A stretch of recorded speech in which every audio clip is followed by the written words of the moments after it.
Welcome to the Fibromyalgia Podcast. I'm Tami Stackelhaus, fibromyalgia coach, author, and founder of the International Fibromyalgia Coaching Institute. The goal of this podcast is to empower you with access to the dream team of experts and coaches I've discovered are key to living the fibro life you love.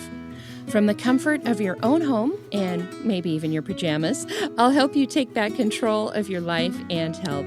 To help out with FibroFog, I always include full show notes and additional resources at fibromyalgiapodcast.com. You're listening to the Fibromyalgia Podcast with Tami Stackelhaus, episode 52.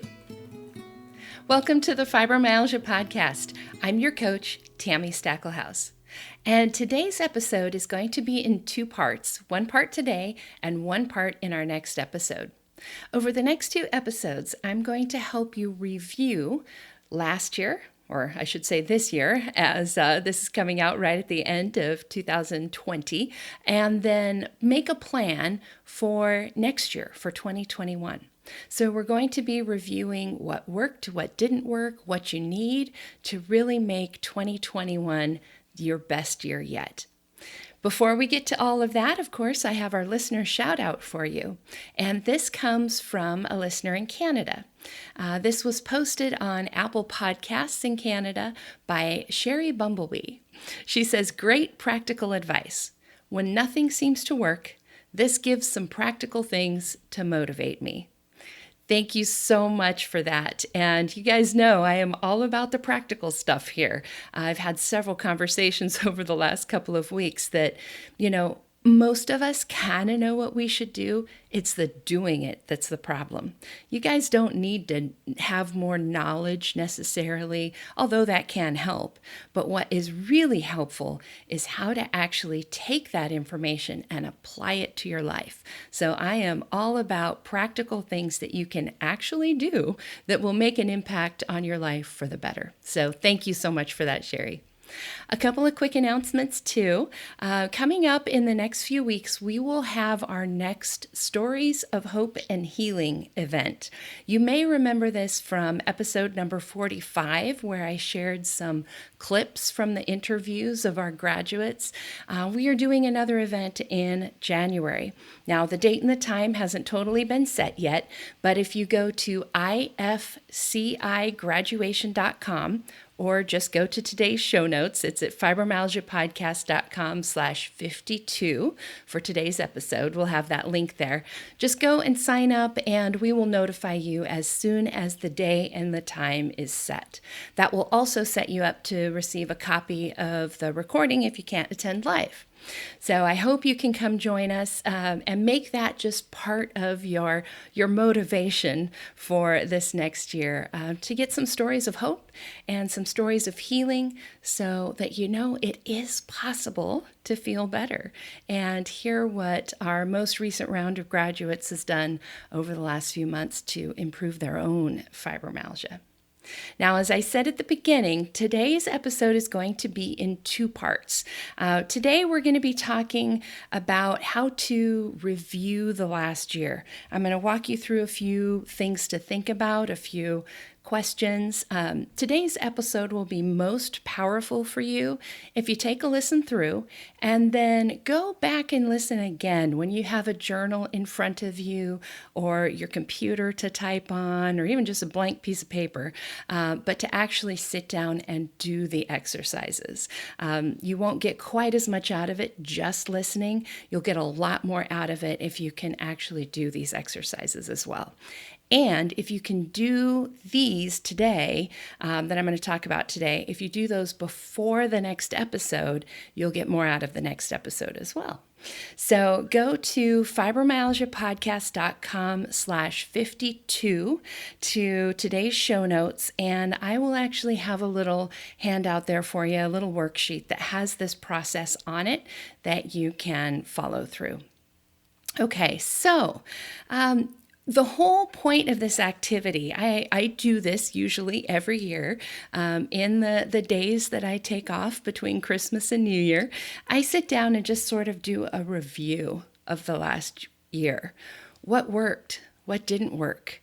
What do I want for the next year? What do I want to carry forward into the new year? What do I not want to carry forward into the new year? And I think this year, this exercise is even more important to do because 2020 has sort of been a little different with being in lockdown, with the global pandemic, all of that stuff. Life has definitely been different for the last year. There may be some things that you've discovered you like about this last year. There may be some things that you've discovered, nope, don't ever want to do that again. But there's probably a few things that you do want to carry forward. Just speaking for myself, I have really noticed I actually like having a little bit more downtime. And so one of the things I'm carrying forward is a little bit of a different pattern of work and rest. And since I work for myself, I'm my own boss, I get to decide things like that, right? But there may be other things in your life. Maybe you've realized, wow, I don't hurt as much when I'm not out in traffic as much. That's one of the things that, with everything being shut down, there's less people on the road. So when I do have to go somewhere, traffic's not quite so bad. So I really am going to, in the upcoming years, think a little bit more about where things are, what time of day I schedule things so that I'm not caught in traffic as much. So again, there may be a bunch of things like that that you think of. You may have realized all kinds of things over the last year, but as you have that moment of realization, unless you find a way to make note of that and carry that forward, it'll just be a light bulb that goes off and turns on and then goes right back off again, right? So we really want to be purposeful about how we're living our lives and the choices that we're making, especially when you have limited energy, limited amount of good time, and you're trying to find a way to feel better amongst all of this. So here's the process I want you to go through. I'm actually going to walk you through asking some of these questions to yourself and reviewing them. If you would like to actually do this exercise while you're listening to this podcast episode, by all means, feel free to hit that pause button. I might give you a couple of questions. You might want to hit pause and just take a minute to write them out, to journal. I think free writing can be so powerful because if you don't take the time, actually give yourself some time to think and actually write it down, you'll just get the surface thoughts and you won't get the deeper things that take a little bit more time to come out, And one of the beauties of brainstorming is that one thought will lead to another. And if you follow that flow, you'll end up somewhere completely different than you thought you were going to be. So I would also, if you can, take a minute and just sort of glance through your calendar for the last year. Brain fog sometimes means we don't always remember everything we should. So sometimes it can be helpful to just glance through your calendar to just sort of remind yourselves of the things that worked and that didn't work just by reminding yourself of what happened over the last few months, right? So the first thing that we want to look at is the positive side. I think it's so easy to look at the negative that if we start there, we just slide downhill and it gets depressing and it becomes harder to think of the positives. So I actually want you to start by thinking of the positives. The other reason we do this is that only focusing on the negative and just trying to move away from what you don't want doesn't necessarily lead you to what you do want, right? If I'm in the middle of the desert and I know I don't want to be in the desert and I just head out in any direction, I may or may not end up where I want to be, right? So if you only want to not have as much pain and you don't really care about how you end up with less pain, again, that doesn't necessarily lead you to where you want to be. That could potentially lead you to drinking too much or, being on medications that make you foggy and feel like a zombie, right? That's not what you want. So we want to focus on the positive. We want to focus on what you want more of so that we're headed in the right direction and that we end up where you want to be instead of just running away from what you don't want. So your first question is just to think about, over the last year, what went well? What were the things that made life easier? Maybe for the first time you tried ordering groceries online and picking them up instead of going grocery shopping yourself. Maybe you found that made life easier. What were the successes that you've had? What were the things that made you feel better? Like I use the example of not being in traffic as much. Make a note of that. If that is something that helped you feel better, not being in as much traffic, make a note of that. I've talked to several clients lately who over the last year have discovered their pain levels are less when they have a chance to work from home, that it is easier on their bodies to work from home. Maybe that's something that went well and something that helped you feel better. It could be anything. So I want you to take a few minutes and just think through the last year and think about what made you feel good. Think about what made life a little bit easier. Think about the things that brought you joy. What was fun over the last year? Maybe you stayed home with family and played games together. Remember, this is the stage where we're thinking about what went good. So this is not the stage where we think about how your kids drove you nuts. But think about what you did enjoy. Think about what was fun. Think about what your 90-year-old self would look back at 2020 and be super proud of you for. Right? So your 90-year-old self probably has a different perspective than you do right now. And maybe your 90-year-old self is looking back saying, honey, you did good. You did good getting through a crazy situation, right? So think about what your 90-year-old self would say looking back to 2020. Think about your successes. Think about what you learned. What did you, maybe new skills that you learned? Maybe there were things about yourself or your loved ones that you learned. Maybe you learned that, telemedicine, actually talking to your doctor over Zoom or Skype, actually is just as good as going to an in-person visit. Maybe you learned some new computer skills to be able to, interact that way and realized, wow, I could have a half-hour appointment that only takes me a half an hour instead of a half-hour appointment that takes me 2 hours by the time I drive there and sit in the waiting room and drive back, right? So think about all of those things, your successes. What made you feel good? What made things easy? What you learned, either new skills or about yourself? What brought you joy? Think about what was fun this last year. Think about what your 90-year-old self would be proud of. And then after you answer all of those questions, I want you to take a moment, go back through that list, and highlight the things that you want more of in the upcoming year. So if you noticed, wow, televisits are awesome, go back through and highlight, I want to see if I can do more telehealth visits over the next year. Or maybe I want to make ordering my groceries part of my normal routine, or whatever it might be. So take a minute, go back through, highlight what you want more of for 2021.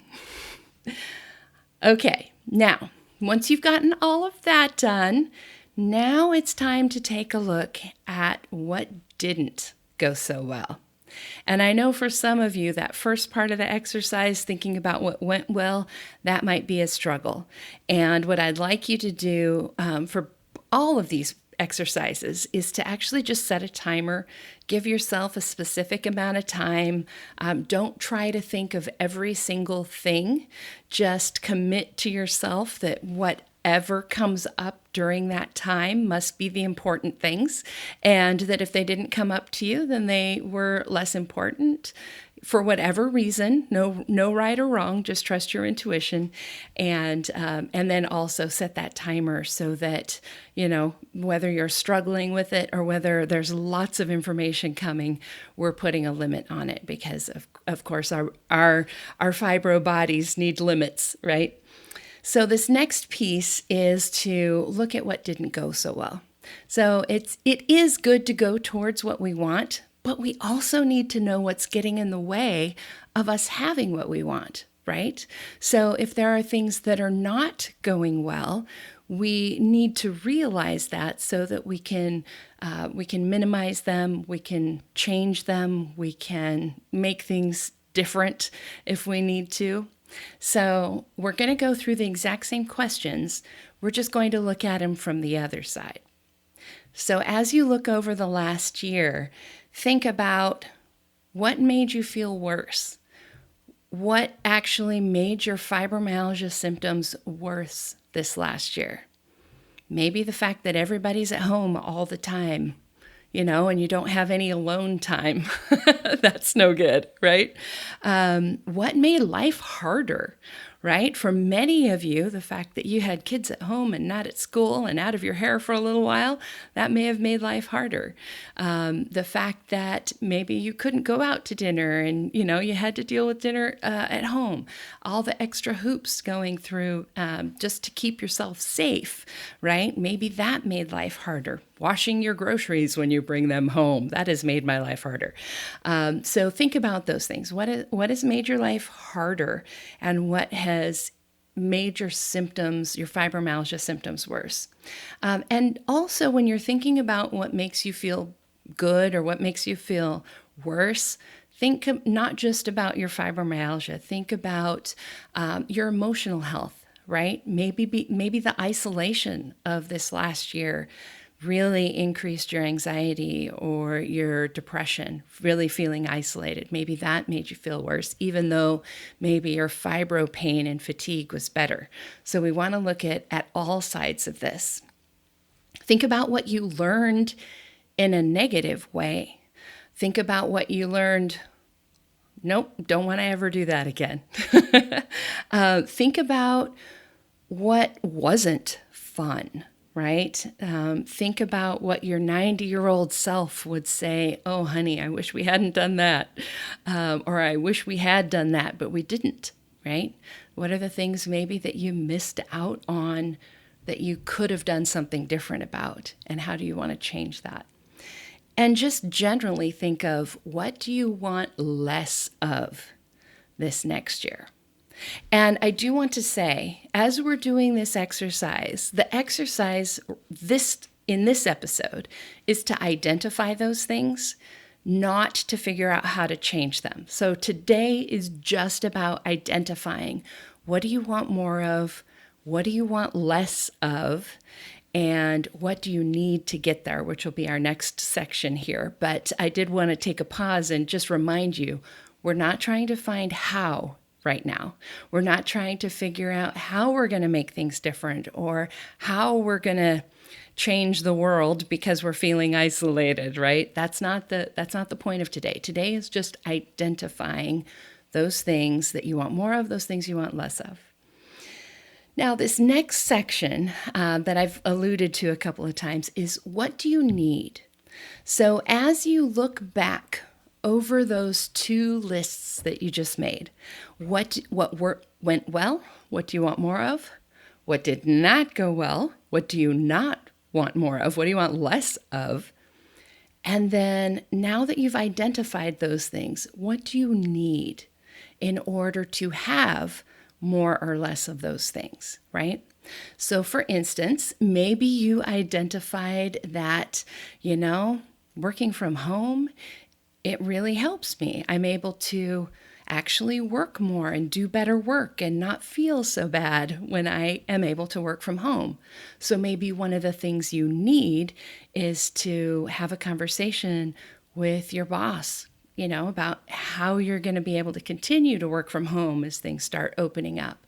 Or maybe you need to get some help to know how to walk through that process, right? Maybe you need to have someone guide you in that.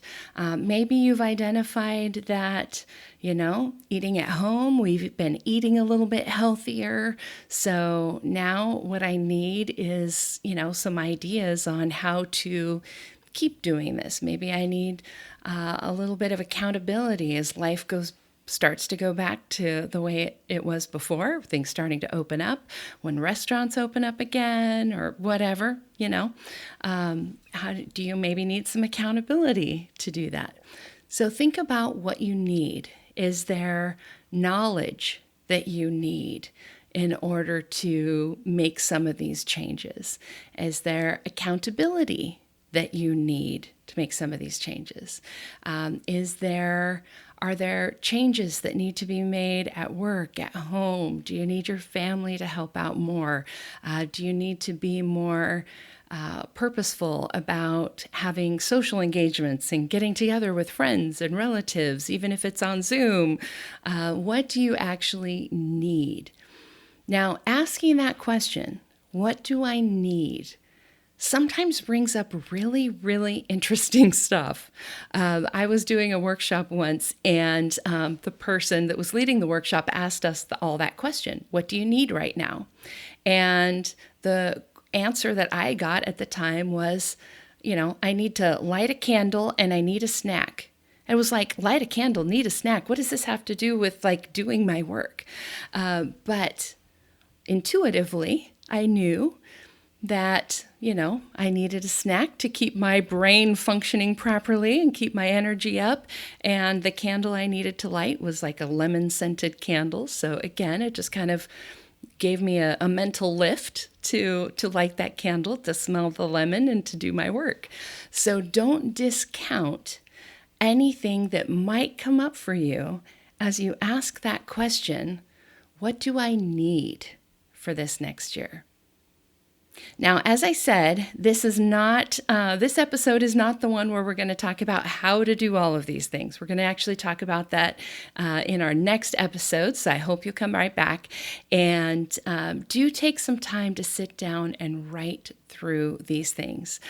It can be super helpful to do this type of review, not just, once a year at the end of the year, but monthly or quarterly, or anytime you feel like you need to refocus on your healing journey or need to reassess where you're at. Anytime life has a big change, it can be helpful to pause, think about what's working, think about what's not working, and think about what you need to have more of what you want.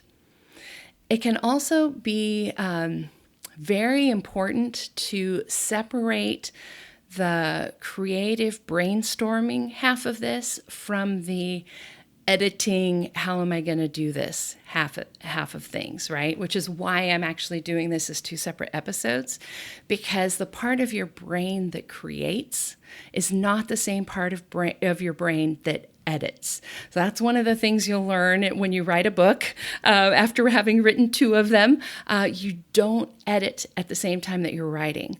You just write. You don't worry about good sentence structure or anything like that. You just get the information out, and then you go back later and edit it. You do the same thing with your goals and with your visioning process. Now, visioning, that's an interesting word, and it leads me to the next thing, which is if you don't know what you want, if you aren't really sure, or if you need to sort of stimulate that creativity, it can be really helpful to do things like a vision board, or go on Pinterest. This is actually what I do. Go on Pinterest and just pin images that speak to you in some way, and have a separate Pinterest board that you keep those images on that you can go back to and, think about, why does this speak to me? So if you were to look at my Pinterest board, you'd see lots of spa pictures.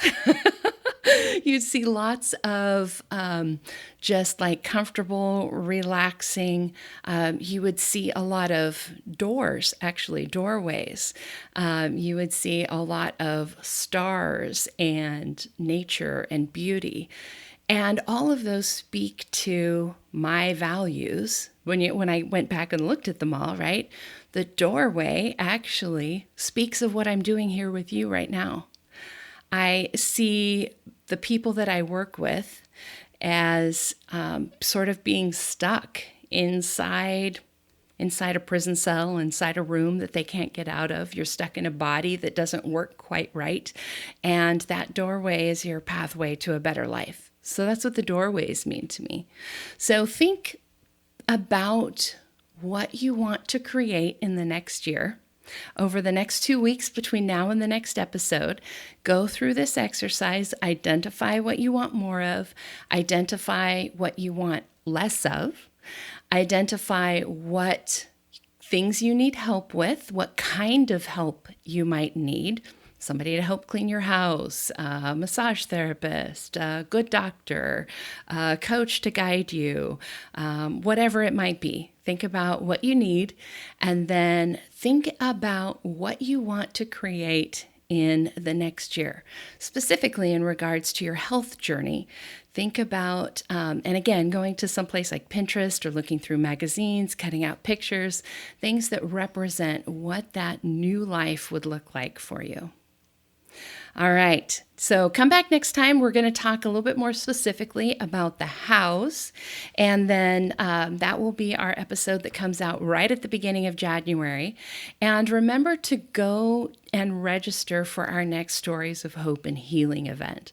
I think a lot of times with fibromyalgia, we get kind of caught up in what fibromyalgia is taking away from our lives, or get caught up in, this is my new life now. Get used to your new normal. Get used to, like, you're going to be dealing with this for the rest of your life. Yes, maybe, but it doesn't have to be exactly the same way. You may have fibromyalgia for the rest of your life, but that doesn't mean you can't create the life that you want to live. And it also doesn't mean that maybe someday your fibromyalgia will be in remission like mine is. It might mean that you don't, but we don't know that. And so we want to focus on what you want to create and creating the life that you want to live, and making that a life that's joyful and fulfilling and all of those things. All right, you guys, have an awesome holiday, Christmas and New Year's for those of you that celebrate. I'll be back here with our second half right after the new year, and we're going to take the information and help you create a plan for your healing journey for 2021. See you next time.